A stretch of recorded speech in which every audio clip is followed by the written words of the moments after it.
Put your hands on the hood. The command cracked through the late afternoon like a ruler slapped against a desk, sharp enough to silence the pickup lane outside Maplewood Elementary. Elijah Brooks didn't flinch.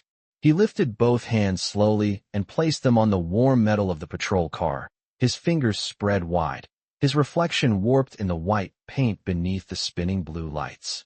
Behind him, the school day was ending in all the ordinary sounds that suddenly didn't feel ordinary anymore.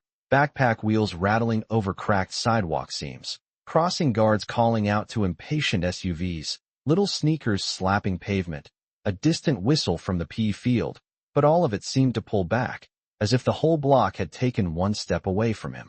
"Sir, do not move," Officer Daniel Reeves said, his voice flat and practiced, one hand resting near his radio, the other guiding Elijah half an inch farther toward the hood like he had already decided exactly what kind of man he was. A few yards away, a woman in oversized sunglasses clutched her daughter's pink lunchbox and whispered too loudly, "That's him. I told you I saw him here yesterday." Another parent raised her phone before she even asked a single question. The screen caught everything except the truth. Elijah kept his eyes on the school doors. The glass reflected the sun in a pale gold sheet, too bright to see through clearly, but he stared anyway, jaw tight, breath measured, as if he was waiting for something, or someone, to appear. "Why do you keep coming back here?" Officer Reeves asked. Elijah swallowed once. His throat looked dry. His shoulders were broad beneath a faded denim jacket gone soft at the elbows, the kind of jacket a man wore for years without thinking about it. He could have answered a dozen ways. He could have said he worked 2 blocks away. He could have said he had every right to stand on a public sidewalk. He could have said none of them had any idea what they were interrupting. But instead, in a voice so low it almost disappeared under the hum of idling engines, he said, "Because nobody listened the first time." That sentence hung in the air longer than it should have. Even the officer seemed to pause for half a beat. Then the whispers started multiplying. "What does that mean? That's creepy. Oh my God, is this about a kid?" The assumptions spread faster than the truth ever could. Elijah could feel them landing on his back one by one, heavy and cold. A little boy standing beside a minivan pressed his palms against the passenger window and stared at the handcuffs clipped to Officer Reeves's belt with wide, frightened eyes. His mother reached over and locked the door without looking away from Elijah. Near the front office entrance, 2 teachers stood just inside the glass, frozen in that awkward place between concern and fear, neither of them stepping out, neither of them stepping in. One of them looked like she wanted to say something, but she didn't. Nobody ever did at first. A gust of wind rolled down the curb and pushed a crushed juice pouch past Elijah's shoes. Somewhere close by, a child laughed, not understanding what was happening, and that sound hurt more than the officer's tone ever could. Reeves shifted closer. "Turn around slowly," he said. "You can explain everything after." "After?" Elijah almost let out a laugh at that, but there was nothing funny in his face. He turned his head just enough to glance back at the school doors again, and for the first time there was something visible in his expression, not fear, not anger, but urgency, raw and private, like a man trying not to watch a clock run out. "Please," he said, and this time his voice carried just enough for the nearest parents to hear. "Just check if he's okay." That made everything worse. One mother actually gasped. Another parent took a step backward and pulled her son behind her leg. The words sounded wrong in the wrong ears, and Elijah knew it the second they left his mouth. But he didn't take them back. He couldn't, because somewhere behind those shining school doors, a boy had not come out when he was supposed to. And Elijah Brooks had already lived through what happened when adults noticed too late. The officer reached for his wrist. The metal glinted in the sunlight. And from inside Elijah's jacket pocket, folded tight enough to crease at the edges, something small and paper-thin pressed against his chest like it still had something left to say. The handcuffs never clicked shut, but the sound of metal shifting in Officer Reeves's hand was enough to make the whole pickup lane feel colder. Elijah kept his palms flat against the hood and stared at the school entrance like he could will the doors to open faster. Around him, the crowd had already done what crowds did best. It had built a story. It had chosen a villain. It had filled in every blank with fear. "I knew something was off," Melissa Grant said, lowering her sunglasses just enough to let her suspicion show fully now. She stood near a silver SUV with a school fundraiser magnet on the bumper, one manicured hand pressed to her chest, as if she had narrowly escaped something terrible. He was by the fence on Tuesday, and again yesterday, just standing there. Another parent nodded immediately, relieved to have a witness. My son said he saw him in the rain. He asked about one of the boys, someone else added. One specific boy. The words traveled through the cluster of waiting parents in ripples, each repetition shaving off a little more context until all that remained was the ugliest version of it. Elijah heard every piece of it without turning around. The denim at the shoulders of his jacket had darkened with sweat under the late sun, and the hood of the patrol car had begun to radiate heat into his skin. Somewhere above him, a helicopter from the local traffic station thudded faintly in the distance. Somewhere behind the school, a whistle blew again, 2 short bursts, and for one irrational second, he thought maybe it meant someone had found Noah and was bringing him out. But the front doors stayed closed. "Sir," Officer Reeves said, firmer now. "Take your hands off the vehicle and turn around slowly." Elijah obeyed, one careful movement at a time. He was taller than the officer by a few inches, but he made himself smaller anyway, shoulders relaxed, eyes lowered just enough not to be mistaken for defiance. He knew how quickly a misunderstanding could harden once it had an audience. Reeves looked him over with the expression of a man sorting puzzle pieces into the shape he had already decided on. "You have identification?" Elijah nodded once. "Back left pocket. Do not reach for it." "I will not." Another officer, younger, maybe 26 at most, stepped in to retrieve his wallet. He also found a folded sheet of paper tucked in Elijah's inner jacket pocket and held it up between 2 fingers. "What is this?" he asked. The paper was creased nearly white at the folds, thin enough that the sun glowed through it. Elijah's chest tightened. "Give me that back," he said too quickly. The reaction changed the air immediately. Melissa let out a breath like she had just been proven right. The younger officer looked at Reeves. Reeves took the paper but did not open it. "Not yet." "What is it?" he repeated. Elijah looked past him toward the school doors again. "Something you need to read after you check on the boy." "What boy?" "Noah Carter." The name landed like a dropped plate. Even the younger officer blinked. A few of the parents exchanged sharp glances. One woman whispered, "How does he know the principal's son?" That question spread even faster than the others. It moved through the waiting crowd like static. The principal's son. Principal Helen Carter's son. Suddenly, this was no longer a vague fear at the edge of school property. It was specific, personal, dangerous in a way people could picture too easily. Reeves's expression flattened into something harder. "Why do you know that child's name?" Elijah opened his mouth, then closed it again. There was no version of the truth that sounded safe from the outside. Not here. Not now. He could still see the note in his mind exactly as it had looked beneath the chain-link fence, one corner trapped under dead leaves, the pencil marks shaky and pressed too hard into the paper.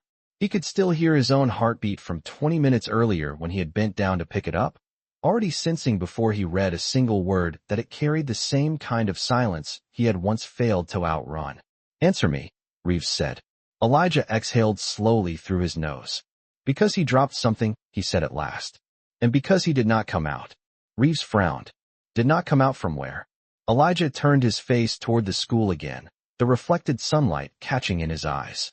"From a place he was supposed to be safe." For the first time, the younger officer looked uncertain. Just for a second. Just long enough for doubt to flicker and disappear. Then the front office doors opened a few inches from the inside, and one of the teachers stepped out onto the concrete, her face pale enough to make Elijah's stomach drop. The teacher who stepped outside could not have been older than 30. Her name badge caught the light for a second as the glass door drifted shut behind her. "Miss Alvarez, 3rd grade." She looked from the officers to Elijah, then to the crowd of parents collecting around the curb like a storm with good parking. Her hands were empty, but the way she held them close to her ribs made it look like she had almost brought something with her and changed her mind at the last second.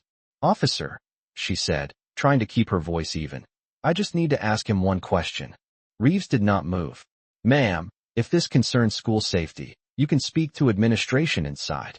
"It does concern school safety," she said, and now there was something thin and urgent under her tone, like a thread about to snap. Elijah saw it immediately.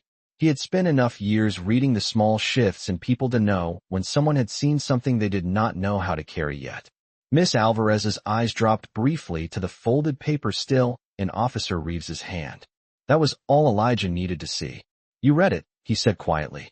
She looked at him, and for the first time since the patrol car arrived, someone looked at him like a person instead of a problem. Not fully. Not yet. But enough. Only part of it, she admitted. It fell when they searched you. Melissa Grant stepped forward before anyone invited her into the moment.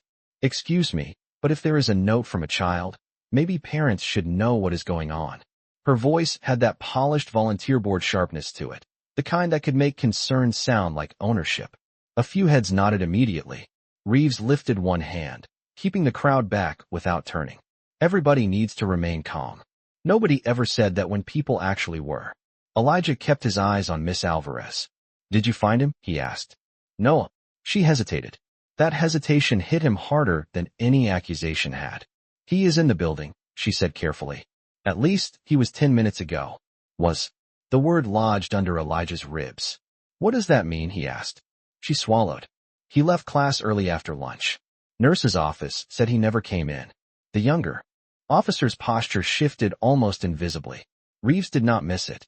What exactly is your connection to this child? He asked Elijah again, slower now, as if he was testing whether the answer would crack under pressure. Elijah looked down for a second, not out of guilt, but because the truth was heavier than the scene around him deserved.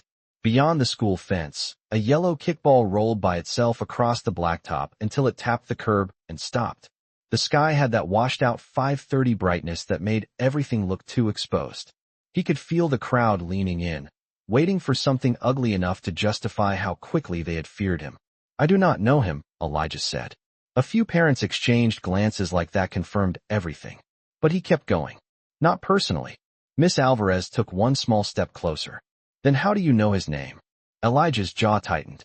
He looked at the folded paper in Reeves's hand, then passed it to the school windows where smudged little handprints still caught the sun. For one dizzy second, those handprints became another set in another building. Years ago, on another afternoon, he had told himself not to replay anymore. A waiting room. A phone call. A backpack no one had picked up in time. He forced the memory back down before it could take his voice with it. Because he wrote it, Elijah said. That landed differently. Not safer. Just quieter. Reeves unfolded the paper at last. The crease opened with a dry little crackle that somehow seemed too loud. His eyes moved across the first line, and whatever he expected to find there, it was not enough to change his face. Not yet. He looked at the back, then frowned. This is a kid's note, he said. How did you get it? Elijah answered without looking away from him. From under the fence. Why were you near the fence? Because I saw him there this morning. Doing what? Elijah's voice dropped lower. Trying not to cry. For a moment, even the traffic seemed to thin. Miss Alvarez's expression changed first, then the younger officers. Not because they fully understood, but because something in the way Elijah said it did not sound invented. It sounded remembered. And before anyone could say another word, the front office doors opened again from the inside. This time harder, faster, and a woman's voice called out from somewhere beyond the glass, strained and breathless. Where's the note? The voice from inside the building cut through the parking lot so suddenly that even the parents closest to the curb went still. It was not the polished voice of a principal making an announcement over a microphone. It was thinner than that. Strained. Human. Miss Alvarez turned first. Then Officer Reeves. Then Elijah, whose chest had already tightened before the woman even reached the doors, as if some part of him had known this moment was coming and still had not been ready for it. Principal Helen Carter pushed through the front entrance with one hand still on the doorframe, breathing harder than someone who had only crossed a lobby should have been breathing. Her cardigan hung open, one side slipping off her shoulder, and a pair of reading glasses was still tangled in the collar of her blouse like she had put them down and forgotten where. She did not look at the crowd. She did not look at the police. She looked directly at the paper in Officer Reeves's hand. Where is the note? She asked again, closer now, and there was something in her face that made the whole scene feel different. Not softer, just real. Reeves held the paper halfway between caution and confusion. Ma'am, we are trying to determine how this man got access to your son's name. The sentence had barely left his mouth before Helen reached for the note. She did not snatch it. She did not create a scene. But the speed with which she took it made it obvious she had no room left for anyone else's process. The parking lot went quiet enough that Elijah could hear the thin flap of a loose campaign flyer caught under a windshield wiper nearby. Helen unfolded the paper fully, smoothing it once with trembling fingers. Her eyes scanned the first line, then the second, then the back. The color left her face so quickly it was almost visible. For a second, she just stood there, frozen in the bright open air while the world around her kept making all its small, indifferent sounds. An engine revving too hard, a shopping bag scraping asphalt, a child somewhere asking for goldfish crackers. Elijah did not move. He watched her the way a man watches a match near dry grass. Carefully, quietly. She turned the paper over again, as if hoping the words might have changed in the last 3 seconds. They had not. "When did you find this?" she asked, and now she was looking at Elijah. Not as a suspect, not as a stranger, as the only person standing there who might actually know how long her son had been carrying this kind of silence. "About 20 minutes ago," Elijah said, "under the fence near the north playground." Helen closed her eyes for half a breath. The north playground. Not the main yard. Not the basketball courts. The smaller side lot behind the portable classrooms, where kids went when they wanted to disappear without technically leaving school grounds. She knew exactly where that was. Every administrator did. It was the place where children sat when they did not want to be found, but still wanted someone to try. "Why did you read it?" Reeves asked, still holding on to procedure like it could save him from being wrong in public. Elijah answered without heat. "Because it was folded like a goodbye." That sentence landed with a weight no one could sidestep. Helen looked up sharply. Her eyes were bright now, not with anger but with the kind of panic that comes late, after denial has already done its damage. "Noah has not been in his last class period," she said, more to herself than anyone else. "His teacher thought he was with the counselor. The counselor thought he was with the nurse." The younger officer glanced toward the school. Miss Alvarez's mouth parted slightly, her expression crumpling under the shape of all the little things that had not added up until now. Helen turned the note over one last time, and Elijah saw her thumb stop at the bottom corner where the pencil sketch sat, small and easy to miss unless you already knew what it meant. A child's drawing of a beaded bracelet. Blue circles. One broken line. Helen's breath caught so visibly that Elijah felt it in his own chest. She lifted her eyes to him again, and this time something older flickered there. Recognition trying to break through shock. "Where is it?" she asked. "The bracelet." Elijah looked down toward his jacket pocket. "With my wallet. They took it." For the first time since the sirens had arrived, Officer Reeves did not speak immediately. His certainty had begun to loosen around the edges. Not enough to admit fault, just enough to feel the ground shifting under him. Helen turned to him, and when she did, the principal was gone. What stood there instead was a mother who had just realized the day had already gone too far. "Find my son," she said, her voice shaking now in a way that made every parent in the lot instinctively straighten. "Right now." Then she looked back at Elijah, really looked at him, and her expression changed again, smaller, stranger, almost stunned. Like she was seeing more than his face. Like she was seeing a memory trying to return. Officer Reeves did not argue with Helen the second time. Something in her face had stripped the authority out of everyone else's voice. He gave the younger officer a quick nod, and within seconds the man was moving toward the school entrance with Mississippi Alvarez close behind him, both of them disappearing through the glass doors into the cool fluorescent quiet inside. The crowd outside shifted uneasily, no longer sure what kind of scene they were standing in. A minute ago, it had been easy. A suspicious man. A police stop. A danger contained. But now there was a missing child, a handwritten note, and the principal herself looking like the ground had just opened under her sensible flats. That kind of truth made people step back from their own certainty very fast. Elijah stood where he was, hands now lowered but still visible, as if his body had not yet received permission to leave the posture of accusation. Helen looked at him once, then at Officer Reeves. "Give him his things back," she said.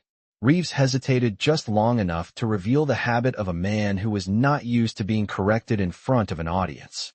"Ma'am, until we know exactly what his involvement is." "His involvement," Helen said, and the words came out thin and sharp, "is that he noticed my son before we did." That landed harder than any raised voice could have. A few parents immediately looked down. Melissa Grant crossed her arms but did not speak this time. Her silence had gone stiff. Reeves exhaled through his nose and handed the wallet, folded paper, and bracelet back without commentary. Elijah took them carefully, almost reverently, as if the small blue bracelet carried more weight than metal ever could. It was made of cheap plastic beads, the kind sold in craft store tubes or dumped into paper cups at summer camp tables. One elastic strand had snapped and been retied badly, leaving the circle slightly uneven. Elijah turned it once in his fingers and felt his chest tighten with that old, familiar dread that came when something small meant something huge. Helen saw the bracelet and pressed her lips together so hard the color drained from them.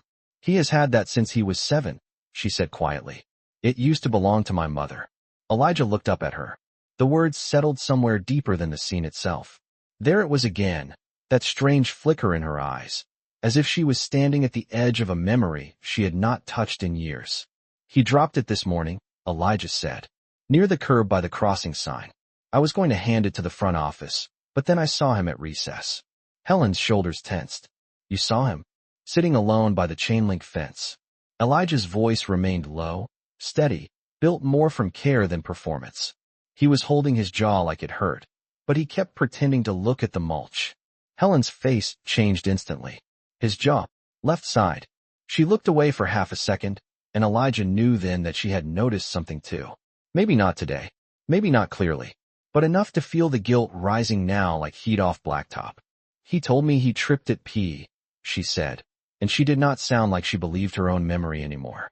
Kids do not usually hold a bruise like that if they think somebody is going to ask the wrong follow-up question, Elijah said. The words were gentle. That somehow made them hit harder. A school bus rolled slowly past the far corner of the lot, yellow paint flashing in the sun, and for a second the whole world looked too normal for what was unfolding inside it. Children's voices still drifted from somewhere across campus. A sprinkler hissed to life near the baseball field. Someone laughed by the office window, and then immediately stopped, as if they had remembered where they were. Helen looked at the folded note again, then back at Elijah. "Why did you stay?" she asked, and there was no accusation in it. "Now, just something more difficult. Shame, maybe, or need." Elijah glanced toward the school entrance, then down at the bracelet resting in his palm. "Because boys who are trying not to cry usually do not want attention," he said. "They want someone to notice without making them explain it." Helen stared at him. The sentence had gone straight through whatever defenses she had left. "And you knew that?" she asked. Elijah did not answer immediately. His thumb brushed once across the blue beads. The parking lot noise seemed to drift farther away. Even Reeves said nothing. "I knew it too late once," Elijah said at last. The words were almost quiet enough to miss, but nobody missed them. Helen's expression faltered. For 1 second, the principal, the mother, the woman trying to stay upright in front of all these watching strangers. Every version of her seemed to crack at once. Then the front office doors flew open again, and the younger officer came out breathing hard. His radio clipped crooked at his shoulder, his face pale in a way that made Elijah's stomach drop before he even spoke. "Ma'am," he said, looking directly at Helen. "We found where he left his backpack. But Noah is not there." For a second, nobody moved. The sentence just sat there in the heat between them. Too simple and too terrible all at once. "We found where he left his backpack. But Noah is not there." Helen's hand flew to her mouth so fast, it looked like instinct rather than thought. The folded note trembled in her other hand. Behind her, the glass doors reflected the parking lot in broken strips of light. Parents, patrol cars, yellow-painted curbs, the low brick school building holding all its silence like a secret it had already kept too long. "Where?" she asked, and her voice came out smaller than before, like part of it had stayed behind somewhere in the office. The younger officer swallowed once. "Behind the portable classrooms, near the maintenance gate." Elijah felt his entire body go cold under the late sun. The maintenance gate. He knew exactly where that was. A narrow service path ran behind the school toward the old baseball shed and the drainage ditch near the back fence. Kids were not supposed to go there, which meant they always did when they wanted to vanish for 10 minutes and come back, pretending nothing had happened. Helen was already moving before anyone told her to. Reeves stepped instinctively into her path, not to stop her exactly, but to control the scene the way men like him were trained to do when things slipped out of the neat shape of procedure. "Ma'am, let us handle this." She looked at him with a kind of disbelief so clean it almost made him step back. "Handle it," she said. "You were handling him." She did not point at Elijah, but she did not need to. The words landed with enough force to make the air shift.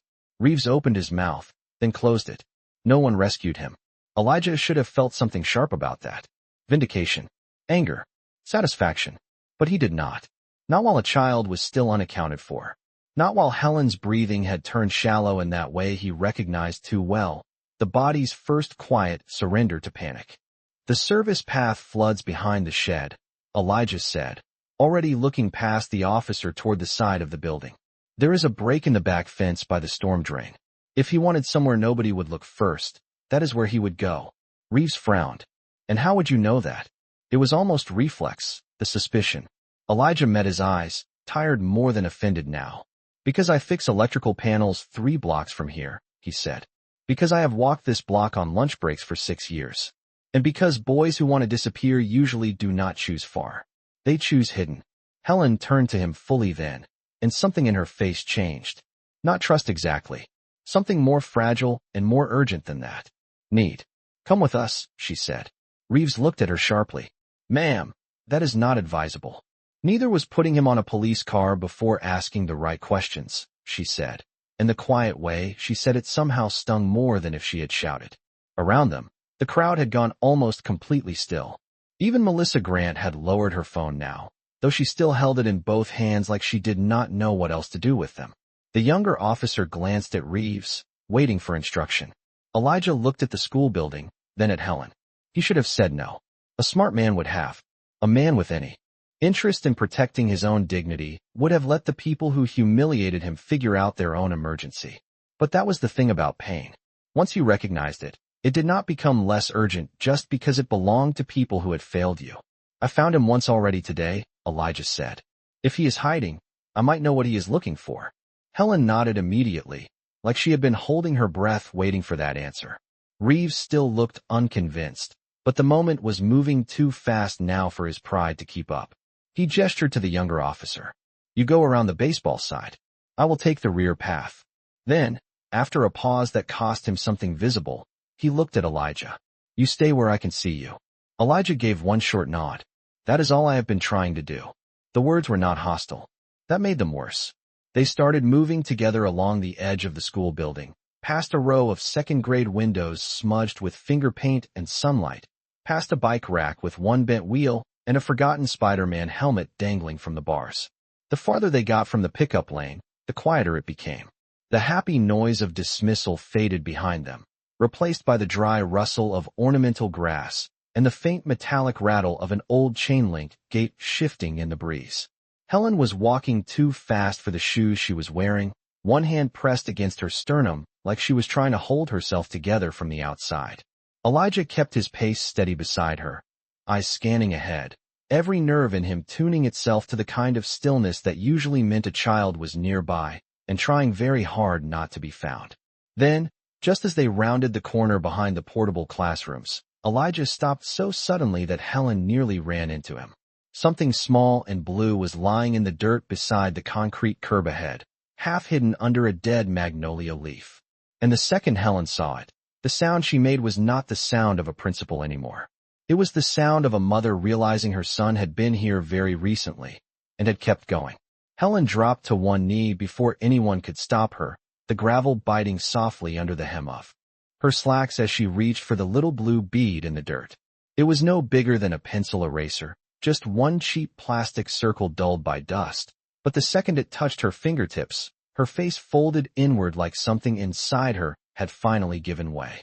"It broke here," she whispered, not really to Elijah, not really to the officers, but to the air itself, as if the ground might answer back. The snapped elastic strand from Noah's bracelet had left tiny marks in the dirt, a crooked little trail no adult would have noticed if they had not already been looking for the shape of a child's panic. Elijah crouched beside the curb without crowding her, his eyes moving over the service path, the weeds near the fence, the shallow ditch where runoff collected after rain. The backside of the school felt like a forgotten place, all concrete utility boxes and rusted hinges and dry grass that brushed your ankles if you stood still too long. It smelled faintly of hot dirt, cut weeds, and old mulch baking under the last of the afternoon sun. Somewhere beyond the fence, traffic hummed from the main road, ordinary and distant and cruel in the way normal life always sounded when someone's world was quietly breaking. "Noah," Helen called, rising too quickly and nearly losing her balance. "Noah, baby, it is Mom." Her voice bounced off the portable classroom walls and came back smaller. No answer. Officer Reeves moved ahead toward the maintenance gate, pushing it open with a metallic groan that scraped across the silence. The younger officer circled toward the baseball shed on the far side, his shoes crunching over loose gravel. Elijah stayed still for half a second longer, scanning, listening. Not for movement, for absence, for the kind of hush that usually meant a child was trying hard not to be heard. "Do not call too loud," he said softly. Helen looked at him like she wanted to be angry at that advice and knew she could not afford to be. Why? Because if he is ashamed, loud voices will send him farther in. She stared at him for one heartbeat, then nodded once. The panic in her face did not disappear, but it shifted shape. More focused now. More dangerous because it had hope inside it. She lowered her voice and tried again. "Noah." This time it sounded less like a search and more like an invitation. Elijah stepped through the gate and onto the narrow service path behind the school. A chain-link fence ran along one side, bent inward in one place where the bottom corner had separated from the post. On the other side sat the back of the portable units, blank beige walls with humming air conditioners bolted into them, each one rattling softly like a nervous heartbeat. The ground here was uneven, patched with gravel, old leaves, and forgotten things children dropped when adults were not paying attention. A cracked green crayon, a juice box straw, a single Uno card gone pale from weather. Elijah's eyes moved over all of it until they landed on something half-hidden near the base of a utility box. A folded piece of notebook paper. He bent and picked it up. Not a note this time. A worksheet. Noah Carter, written in blocky pencil at the top left corner. Math corrections in red pen. One problem circled twice. Elijah stared at the page for a second longer than he should have, and a memory rose so fast it nearly knocked the breath out of him. Micah at 10 years old, jaw tight over a spelling packet, eraser crumbs all over the kitchen table, saying, "It is fine," with the kind of quiet that never meant fine. Elijah closed his hand around the worksheet before the past could take over his face. "I found something," he said. Helen came toward him immediately. Her eyes dropped to Noah's name, and the sound she made was smaller this time, more tired than shocked. "He hates when he gets corrections in red," she said, almost apologetically, as if she were confessing something she should have noticed sooner. "He says it feels like the page is yelling at him." Elijah looked at her, then at the worksheet again. There were no tears on the paper, but the edges had been folded and unfolded so many times they had gone soft. "How long has he been having a hard time?" he asked. Helen opened her mouth, then stopped. The truth did not come out right away. It never did when people had loved someone and still missed what mattered. "A few weeks," she said at last. Then, quieter, maybe longer. Elijah nodded once, not because he was judging her, but because he knew how easy it was to confuse survival with attention. A sudden sound came from farther ahead, near the drainage ditch behind the baseball shed. Not a shout, not footsteps, just the faint scrape of something shifting against concrete. So small it might have been an animal if Elijah had not heard that exact kind of silence before. His head turned instantly. Every part of him sharpened. "There," he said. Helen followed his gaze into the shadowed corner where the fence bent toward the storm drain, and the second she saw the edge of a little gray sneaker tucked behind the concrete wall, her hand flew to her mouth again. But Elijah reached out just enough to stop her from rushing forward. "If you want him to stay," he said, barely above a whisper, "you have to let him believe he still has a choice." Helen's body leaned forward on instinct, every muscle in her wanting to close the distance in one terrified rush, but Elijah's quiet hand in the air stopped her better than force ever could.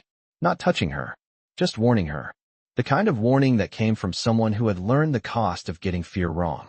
The gray sneaker remained still behind the low concrete wall near the storm drain, only the rounded toe visible beneath the shadow of a bent chain link panel. A child's hiding place. Not far, not smart, just desperate enough to feel safe for 10 minutes. Helen pressed both hands over her mouth and nose, trying to hold in the sound her body kept wanting to make. Her eyes had gone glossy, wide, disbelieving. "Noah," she whispered, and even that seemed too loud out here. Elijah shook his head once, very slightly. "Not like a parent who is scared," he said. "Like a person who is not going to ask for anything yet." Helen looked at him as if he had just asked her to breathe underwater. But she nodded. She tried again, voice thinner now, stripped of authority, stripped of fear's sharp edges. "Noah, sweetheart, you do not have to come out right away." Nothing.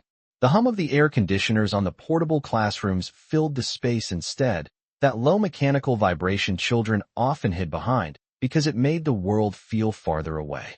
Somewhere on the other side of campus, a car horn chirped twice and a few late dismissal voices drifted faintly in the distance. But back here, the quiet had thickened around the little corner where the sneaker waited.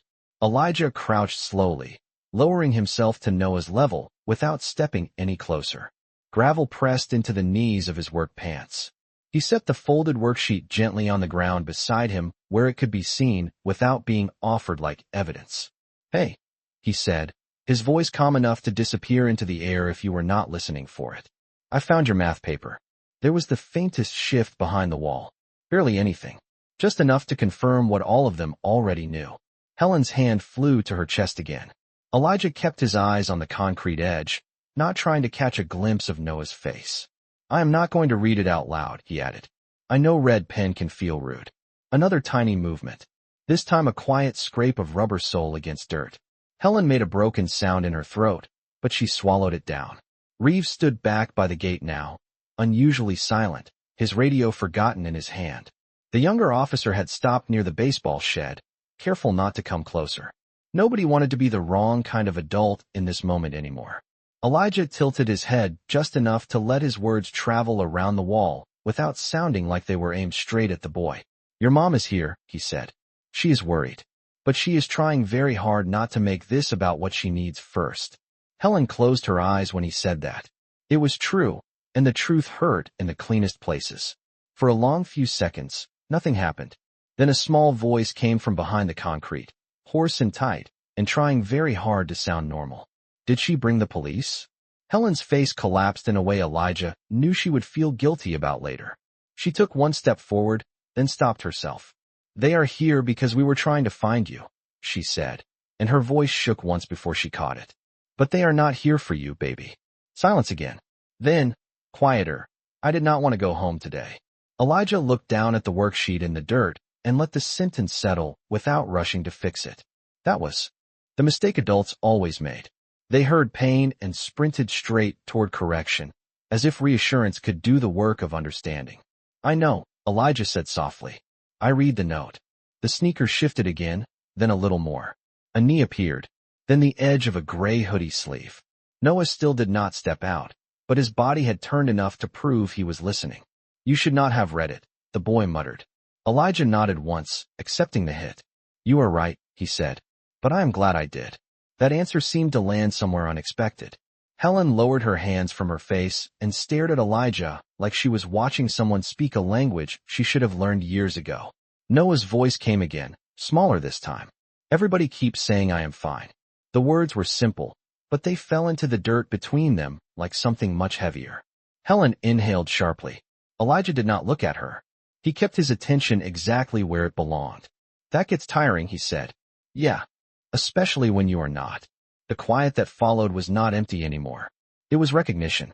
And when Noah finally leaned just far enough for the side of his face to catch the light, Helen's breath stopped completely. Not because he was hurt badly, not because anything dramatic had happened in that hidden corner, but because the look on her son's face was so familiar it made her knees nearly give out. It was the exact same exhausted expression her mother used to wear right before she smiled, and said she was okay when she absolutely was not. Helen had to grip the edge of the portable classroom wall to stay upright. It was not Noah's split lip or the tired bruise beginning to yellow along the left side of his jaw that undid her. It was the expression behind it. That quiet, over-controlled, old-souled look children should never wear. The one that said they had already spent too much time learning how to make adults comfortable with their pain. Noah stayed tucked half behind the concrete wall, knees drawn up, hoodie sleeves pulled over his hands, his backpack nowhere in sight now, as if he had tried to shed every piece of himself that could be traced back to a classroom. He looked first at Elijah, then at his mother, then away again, toward the bent fence where weeds had grown through the chain links. "I was going to come back," he said, and the sentence came out flat, almost embarrassed by itself. "I just wanted everybody to stop talking at me for like 10 minutes. Helen made a soft sound, part ache and part guilt, and took a careful half-step forward. "Noah, sweetheart, please do not do the voice," he said, not cruelly, but with the exhausted honesty only children and grieving people seemed capable of. That stopped her cold. Even Reeves looked down at the gravel. Elijah kept his posture low and still, one forearm resting loosely on his knee, making himself look like someone with time instead of someone with power. "What voice?" he asked gently. Noah shrugged one shoulder.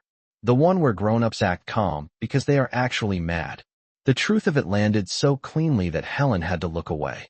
She pressed her lips together and nodded once, more to herself than anyone else. "Okay," she whispered. No voice. Noah rubbed at his eyes with the heel of his sleeve and immediately looked annoyed at himself for doing it. "I just did not want to go back in there," he said. "Everybody keeps asking if I am okay, but if I say no then they all look weird, and if I say yes then they stop asking. So what is even the point?" The words tumbled out faster now, not dramatic, not polished, just painfully real. Elijah did not rush to answer. He let the boy hear his own sentence in the air first. That mattered. It always had. "Sometimes," Elijah said after a moment, "people ask because they want the right answer, not the real one." Noah looked at him then. Really looked. Not with fear. Not even with curiosity. With that strange, immediate recognition children sometimes gave to adults who spoke to the part of them nobody else had met yet. "Yeah," he said quietly. "That." Helen lowered herself slowly onto the curb a few feet away, no longer trying to preserve the image of a composed principal in front of officers or staff or anybody else. Her knees bent awkwardly in work slacks that were never meant for dirt and panic, but she did not seem to notice. "Noah," she said, and this time there was no careful parent script in her voice, no soft management tone, no fix-it energy. Just a mother trying to get honest before it was too late. "I think I have been hearing you with my job instead of with my heart." Noah's face twitched slightly at that. Not quite disbelief, not quite relief. "You always say that when you are in trouble," he muttered. Helen almost smiled, and that nearly broke Elijah more than anything else had. The tiny normalness of it. The way love still survived inside all this missed pain. "That is fair," she said. "Then let me say this instead. I did not see how bad today felt for you, and I should have." Noah stared at the dirt between his shoes. The silence stretched, but it did not harden. Behind them, the hum of the air units and the rustle of dry weeds filled the gaps like breath. Then Noah asked the question that made the entire afternoon suddenly rearrange itself. He looked at Elijah when he said it. "How did you know?" Elijah's fingers tightened once around the broken blue bracelet still in his hand. For a moment he did not answer, and in that pause Helen turned toward him too, her face still wet-eyed, still searching. There was something there now, something trying to rise from the bottom of her memory, and Elijah could feel it before she spoke. Noah waited. The officers stayed silent. Even the distant school noise felt far away now, like another world entirely. Elijah looked at the bracelet, then at the little boy behind the storm drain, then finally at Helen Carter's face. And when he answered, his voice was so quiet it almost sounded like he was speaking to a room from years ago instead of this patch of gravel behind a school. "Because I have seen that look before," he said. "On somebody your mother loved very much." The words did not land all at once. They moved through the narrow space behind the school like something fragile and dangerous, something nobody wanted to touch too quickly in case it broke open completely. Noah's brow tightened first, not because he understood, but because he could feel the shape of an old truth moving toward him. Helen did not breathe at all. She just stared at Elijah as if his face had become a door she had once walked through in the dark and only now realized she had never forgotten. The blue bracelet sat in his palm, dull with dust, one snapped strand looped around his thumb. "What do you mean?" Noah asked quietly. Elijah kept his eyes on the boy for a moment longer, then looked at Helen. The afternoon light had shifted lower now, softening the hard edges of the service path and turning the school windows in the distance into long gold rectangles. Somewhere near the front lot, a car door slammed, and then another, but back here the world had narrowed to 4 adults, 1 child, and a memory that had finally decided to come back. "Your grandmother," Elijah said. "A long time ago." Helen's lips parted. The expression on her face changed so slowly it was almost painful to watch. First confusion, then resistance, then the first cold edge of recognition. "No," she said, but it did not sound like disagreement. It sounded like a person opening a box they had kept sealed too long. Elijah nodded once. "St. Andrew's Medical Center," he said. "4th floor waiting room. Winter. You were wearing a gray coat with 1 button missing." Helen's hand flew to her mouth again, but this time it was not panic. It was memory, pure and devastating. The younger officer looked between them, confused now in a way that had finally replaced suspicion. Reeves had gone very still by the fence. Noah's eyes moved from his mother to Elijah and back again, trying to make sense of a story that clearly began before him. Helen lowered her hand slowly, as if even that movement had become heavier. "You were there," she whispered. "You sat with me." Elijah looked down at the bracelet for half a second before answering. "Most of the night." The words opened something in Helen that had been held together by routine and deadlines and school board meetings and all the small practical duties grief used to disguise itself as strength. She sat back on the curb like the memory had physically taken something out of her knees. "I was 26, she said, almost to herself. "My mother had just been moved out of ICU. I had not slept in 2 days. Elijah said nothing. He did not need to. The details were already returning to her in pieces. The burnt coffee smell in the waiting room, the waxy floors, the vending machine, humming near the chapel hallway. A stranger in a work jacket sitting 3 chairs away, not staring, not intruding, just staying when everyone else had gone home because hospitals got lonelier after midnight. "You gave me your seat by the heater," Helen said, and now there were tears in her voice before they ever reached her eyes. "You told me not to apologize for crying in public." Elijah's expression softened, but only slightly. "Your mother told you first," he said. "I was just repeating her." "That did it." Helen let out one unsteady breath that sounded almost like a laugh and almost like the beginning of a sob. Noah looked at her, startled by the sound, then back at Elijah with something new in his face now. Not fear, not even caution, something closer to wonder. "You knew Grandma June?" he asked. Elijah finally smiled, but only with his eyes. "Only for 1 night," he said. "But she was the kind of person you remembered." Noah stared at him for another second, then looked down at the broken bracelet in Elijah's hand. "She used to say crying was not weakness," he said softly. "She used to say it meant your heart was telling the truth."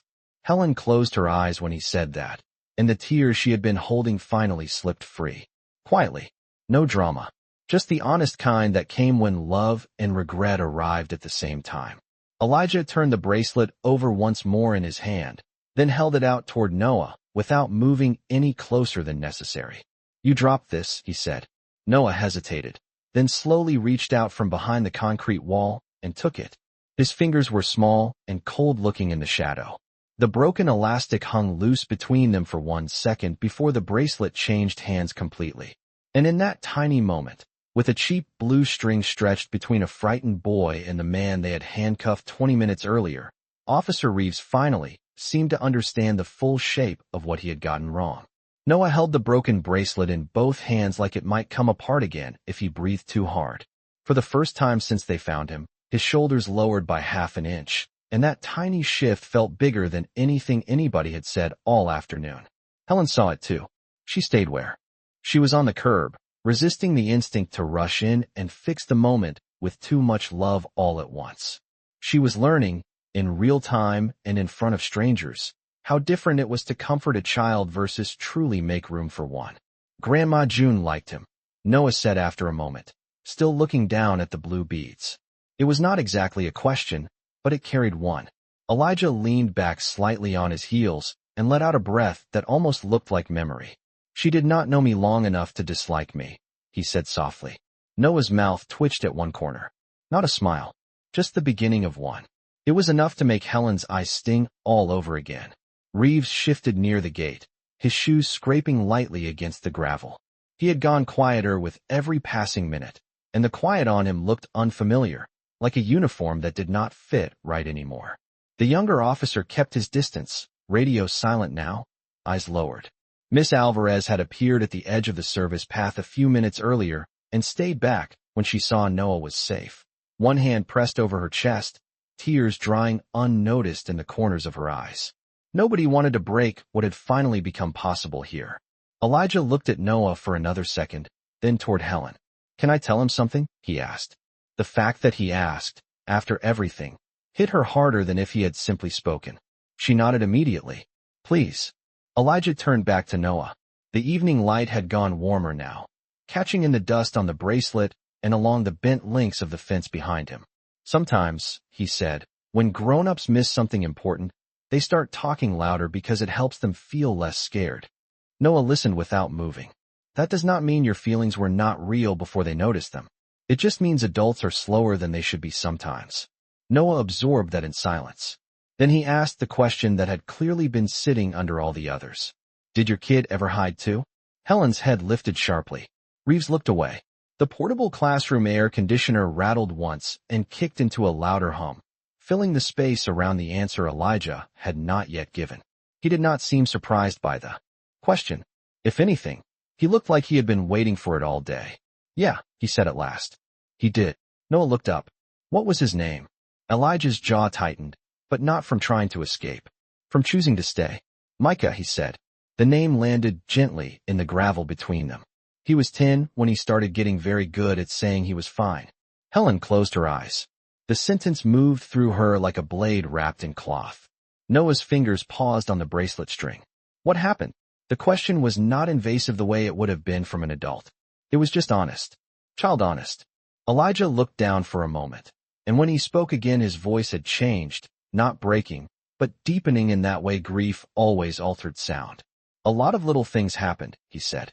"The kind people think they will notice in time because they are not dramatic enough to scare anybody yet." He rubbed his thumb once over a patch of dust on his knee. "By the time I understood how quiet he had gotten inside himself, I was already late." Noah stared at him with the wide stillness children had when they knew they were hearing the truth and did not yet know where to put it.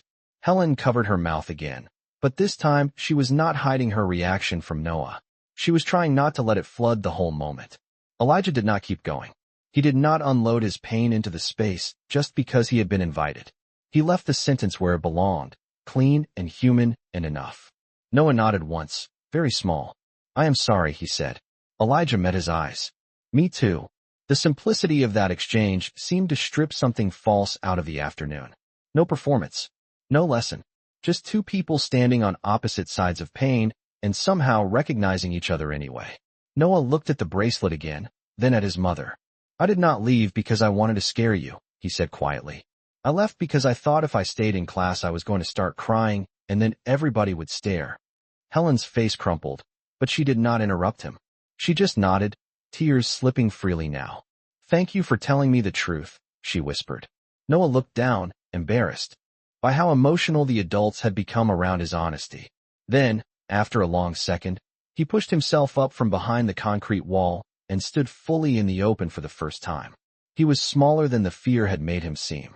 Just a tired little boy in a gray hoodie, one shoelace untied, dirt on the knee of his jeans, holding a broken bracelet together with both hands. And when he took 2 careful steps forward, he did not go to his mother first. He went to Elijah. Noah stopped right in front of Elijah and stood there for a second like he was still deciding whether the moment was real. Then, with the awkward sincerity only kids ever managed without ruining it, he leaned forward and wrapped both arms around Elijah's middle. It was not dramatic. It was not cinematic in the polished, perfect way people imagined healing should look. It was small and sudden and a little uneven because Noah still had the broken bracelet tangled in one hand. But the second it happened, every adult in that narrow service path seemed to forget how to breathe. Elijah froze, not because he did not want the hug, but because grief had taught him how careful love could feel when it arrived unexpectedly. Then, slowly, he lowered one hand to the boy's back and rested it there with the gentleness of someone who understood exactly how much pressure a hurting child could tolerate.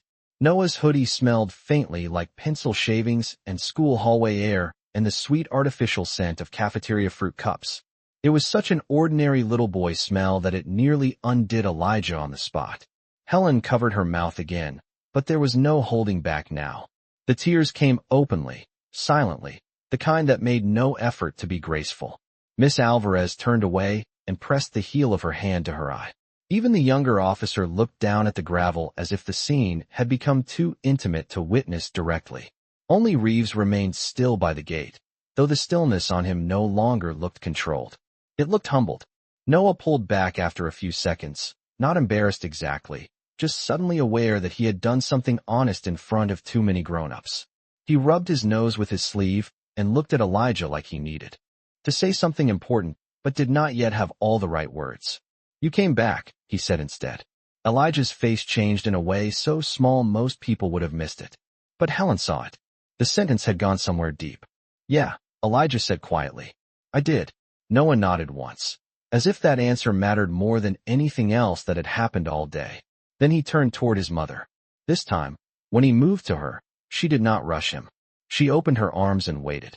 Noah stepped into them on his own, and Helen held him carefully, not tightly, like she was finally understanding that love was not something you used to close a child down when they were hurting. It was something you used to keep them open long enough to survive it. Noah tucked his face against her shoulder and stood there, small and tired and finally done hiding. Helen kissed the top of his head once and whispered something Elijah could not hear, though he did not need to. Whatever it was, Noah stayed. That was enough. A warm gust of evening air moved down the service path, stirring the dead magnolia leaves near the curb and carrying with it the distant sounds of a school day fully ending now. Buses pulling away, a janitor's cart rattling over tile somewhere inside, the hollow clang of a gym door closing for the night. Ordinary sounds. Sounds the whole day had almost failed to reach. Helen looked up over Noah's shoulder toward Elijah, and whatever words she had prepared dissolved the second she met his eyes. "I do not know how to apologize for today," she said, voice raw and unguarded. "Not in a way that is big enough." Elijah looked at the boy in her arms, then at the bent fence, then at the worksheet still lying in the dirt where he had placed it. "You do not have to make it big," he said. "You just have to make it true." That sentence seemed to take the air out of everybody standing there, because it was not just about what had happened to him in the parking lot. It was about Noah, about June, about every moment adults chose comfort over honesty and called it order. Reeves stepped forward at last, one careful pace at a time, his face stripped of every easy certainty it had worn at the beginning of the afternoon. He looked at Helen first, then Noah, and finally at Elijah. "Mr. Brooks," he said, and even the way he used Elijah's name now sounded like an admission. "I owe you an apology." Elijah did not answer immediately. He studied the officer's face for a second, not out of spite, but because too many apologies arrived polished and empty. This one did not. Reeves looked like a man standing in the ruins of his own assumption.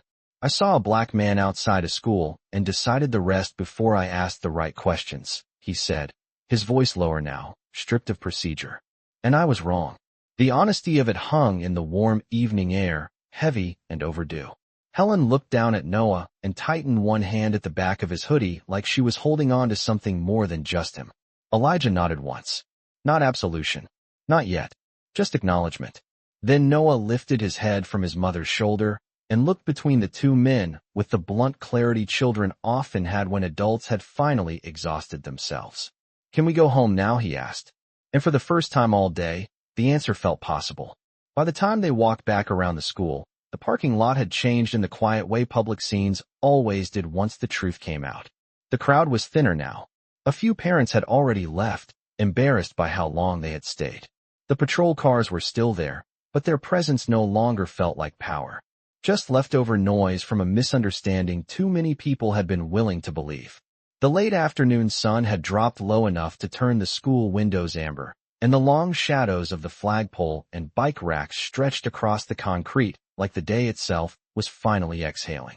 Noah walked between Helen and Elijah at first, one hand tucked into his mother's, the other carefully holding the broken bracelet like it was something sacred and temporary all at once. His backpack had been recovered from behind the portable classrooms, one strap dirty, one zipper half open, a crumpled lunch napkin still sticking out from the side pocket. Such an ordinary thing. Such a heartbreak. The way ordinary things kept surviving extraordinary afternoons. Helen had Noah's worksheet folded under one arm now, and every few seconds she glanced down at him as if she still could not fully trust the world to keep him visible. But she did not crowd him. She did not ask if he was okay again. She had learned, at least for today, that love sometimes sounded less like questions and more like presence. When they reached the front entrance, Miss Alvarez crouched to Noah's level and asked if he wanted his water bottle from the classroom. Noah nodded once. No drama. No speech. She disappeared inside and came back less than a minute later with the dented blue bottle and a small plastic bag containing the contents of his desk, his library book, a glue stick, 2 bent pencils, and a permission slip for Friday's field trip. Noah looked at the bag for a second and then took it with a tired little thank you that sounded far older than 10. Helen swallowed hard. Reeves stood a few feet away, hat in hand now, no longer pretending that posture and uniform could hide the humanity of a mistake. The report will reflect what actually happened, he said quietly, looking directly at Elijah. No detention, no trespass concern, no suspicious activity note. None of it. Elijah nodded once. Good. It was not warm, but it was not cruel either. Just clean. Reeves accepted that. Then Noah, still holding the broken bracelet, looked up at Elijah and asked the kind of question only a child would think to ask after a day like this. Can you fix it? Elijah looked down at the loose blue beads in the boy's hand. The bracelet. Noah nodded. Yeah. Elijah's expression softened. Probably. Noah considered that for a second. Okay, he said. Then maybe do not make it perfect. Helen blinked. Why not? Noah shrugged, eyes on the bracelet. Because then it will not look like Grandma June wore it. For a moment, nobody said anything. Not because the sentence was dramatic, but because it was true in that simple child way that made adults feel clumsy around it. Elijah gave the smallest smile of the entire day. Then I will fix it ugly, he said. Noah's mouth twitched into a real smile this time. Faint, but unmistakable. Helen saw it, and looked like she might cry all over again. But instead she just laughed once through her tears, soft and breathless and grateful to still be standing in a world where that sound existed. She turned to Elijah then, the golden light catching in the wet corners of her eyes. And this time when she thanked him, there was nothing formal in it. No school administrator tone. No polished gratitude. Just a woman speaking from the part of herself that had finally stopped hiding behind competence. You saved my son today, she said. Elijah shook his head gently. No, he said. He let us find him. Helen looked at Noah, then back at Elijah, and nodded because she understood the difference now. The wind moved lightly through the parking lot, lifting a few dry leaves across the painted curb where the whole day had started. Somewhere down the street, a church bell rang the half hour. The school doors clicked shut behind them. Parents drove away. The crossing guard folded her orange flag. The world, impossibly, kept going. Noah stepped closer to Elijah one last time and held out the bracelet with solemn little fingers. Can I get it back tomorrow? He asked. Elijah took it carefully, as if accepting a promise rather than a broken piece of string. Tomorrow, he said. Noah nodded, satisfied. Then he took his mother's hand again, and this time when they turned toward the car, Helen looked back over her shoulder not with panic, not with guilt, but with recognition. The kind that came too late to erase harm, but just in time to change what happened next.